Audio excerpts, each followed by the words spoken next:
Hello, I'm Cora Constantinescu. I'm a pediatric infectious disease specialist. I will talk to you in this webinar about a communication strategy that you can use in your practice. It's called the PROTECT plan, and it's supposed to help you have the immunization conversation with your patients, with your colleagues, and even with your family and friends.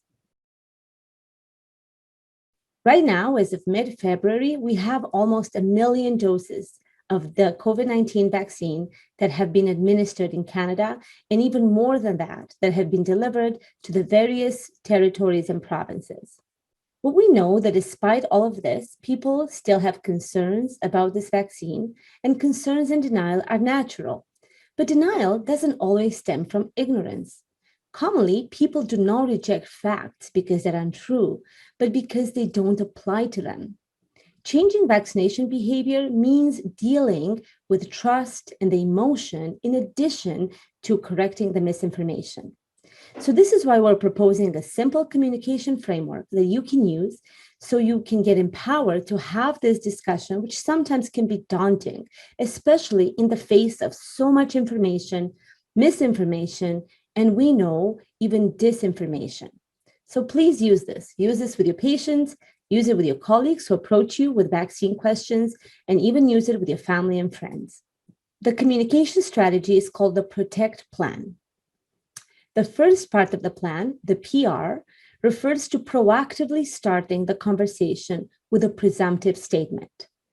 The O talks about offering to share knowledge about the facts and even your experience if you have actually had the COVID-19 vaccine. The T refers to tailoring the recommendations to that specific person you're talking about. So this is the part where you don't engage into a philosophical discussion, but keep the conversation tailored, targeted to that one patient in front of you. And the C is the part that addresses the specific concern. However, this shouldn't be the bulk of the conversation. Often as healthcare workers, we are so ready to jump into addressing the concern. But before all that, remember there is that part of emotion and trust, building common ground that the other parts of the framework are helping you set up before you actually address the actual concern.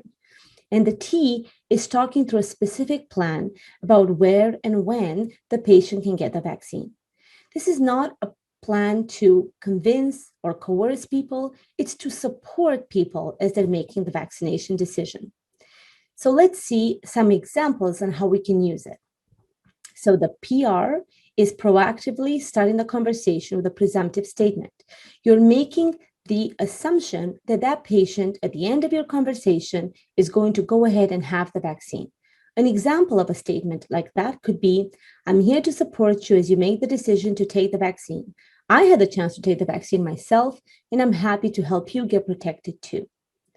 The O, where you're offering your knowledge, establishes you as a credible source of information. You can say, I've been thinking a lot about this vaccine for my patients, and I've been educating myself on the science around it. Can I share some of what I know with you? In this way, you're also allowing them to guide the conversation for the next part. The T is really important. This is where you tailor the recommendation to that specific patient. So you may say something along the lines like this. Here is why you are the right person for this vaccine. You have high blood pressure and diabetes, but you have a good quality of life. Because of your conditions, we know you're at high risk of being hospitalized with COVID and having severe disease. So we need to maintain this good quality of life you have right now. The C is the part that addresses the specific concerns. And then the T is the one that talks to a specific plan. And you can say, you can get the vaccine the following way. You get the first dose at this time and the second dose at this time. And at this point, you may even talk to patients about the spacing between the doses. Often this seems to come up because some recommendations have changed over that time. Over the next bit of my webinar, I'll address some specific concerns and common concerns that people may have that we've heard about this vaccine. This is specifically having to do with the 2 mRNA vaccines that are authorized for emergency use in Canada right now. One of the questions that has been asked a lot is whether these vaccines work against the new COVID-19 mutants or variants. And I need to tell you that these data are evolving, and we're going to know more information as the time goes by. But right now, what we know is that the authorized mRNA vaccines have been predicted to work well against COVID-19 vaccine variants, such as the B.1.1.7. This is the variant that was described first in the United Kingdom. Overall, they seem to have decreased effectiveness against some of the other variants that were first described in places like South Africa or Brazil.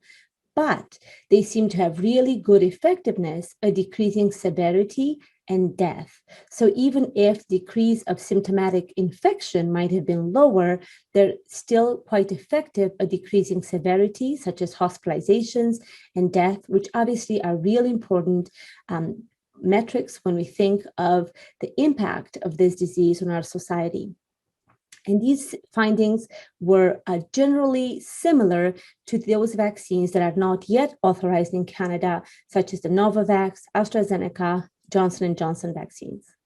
Another common concern is, will I still have to have a mask? Do I still have to do the same public health recommendations apply to me even after I've had the vaccine?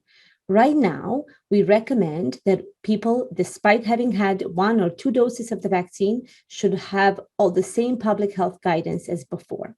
This means that we expect you to wear a mask the same way as you did before.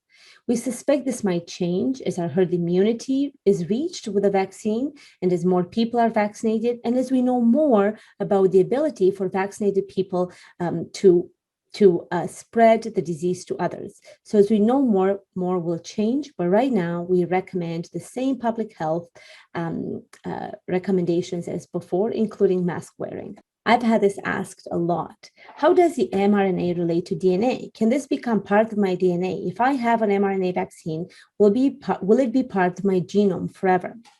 The mRNA is injected into the muscle, taken up into the cells, but it doesn't actually have the ability to get into the nucleus. And that's because our human body doesn't have the enzymes to bring it into the nucleus. And then we also don't have the enzymes from the nucleus to turn it from mRNA to DNA. I also want to outline to you that we consume mRNA all the time in our diet. So this is not a new substance it's not a new antigen to us. Because this has been first administered to people who are older, there was some concern about increased risk of death from this vaccine. And this was highlighted specifically in Norway, where 23 elderly patients who had received the Pfizer-BioNTech vaccine, which is one of the 2 authorized vaccines in Canada as well, had these 23 deaths. So then this is being looked at very carefully, and all of these events are being looked at in our surveillance studies after the vaccine is authorized. So right now, it seems that these are all coincidental, because the baseline rate of death in that population was the same between the vaccinated and the non-vaccinated people. For example, in Norway, 400 people die weekly in nursing home or long-term care facilities. The same question was put before the US and the Centers for Disease Control, and the same data did not suggest that a signal to safety was there or the death following the vaccine in older adult residents or residents of long-term care facilities occurred. Deaths in this population following vaccination are actually consistent with expected all-cause mortality. Often people ask about vaccine ingredients. These are publicly available. All you have to do is do an internet search on vaccine ingredients of the mRNA vaccines. I want to draw your attention to the fact that they do not contain mercury, formaldehyde, aluminum, or fetal tissues. Another myth that had been there before was whether these vaccines cause infertility. And the rumor came out of this biological plausibility that the antibodies against the spike protein, which is what our mRNA vaccines are guiding our bodies to build, will target a protein, the placenta of pregnant mothers. However, there is absolutely no data suggesting that these antibodies will affect this. Is that actually different proteins? In addition, if this was true, we would expect pregnant moms with COVID-19 infection to have much higher rates of miscarriage. Whereas in pregnancy, it's about 10 times higher risk of having severe disease or admitted to hospital or ICU. It is not, COVID-19 disease is not associated with miscarriages. So we do not have any evidence to say that the vaccines cause infertility. And the last one I want to talk about is, should I let others go first? Just want to bring your attention that we've had over 40 million people be vaccinated ahead of you at this point, and we know that this is a safe and effective vaccine. So please use the PROTECT plan when discussing these concerns with your patients, and remember that you're overcoming not just misinformation, but also building trust, validating emotion, and at the same time building common ground with our patients, our colleagues, and our family and friends. Thank you.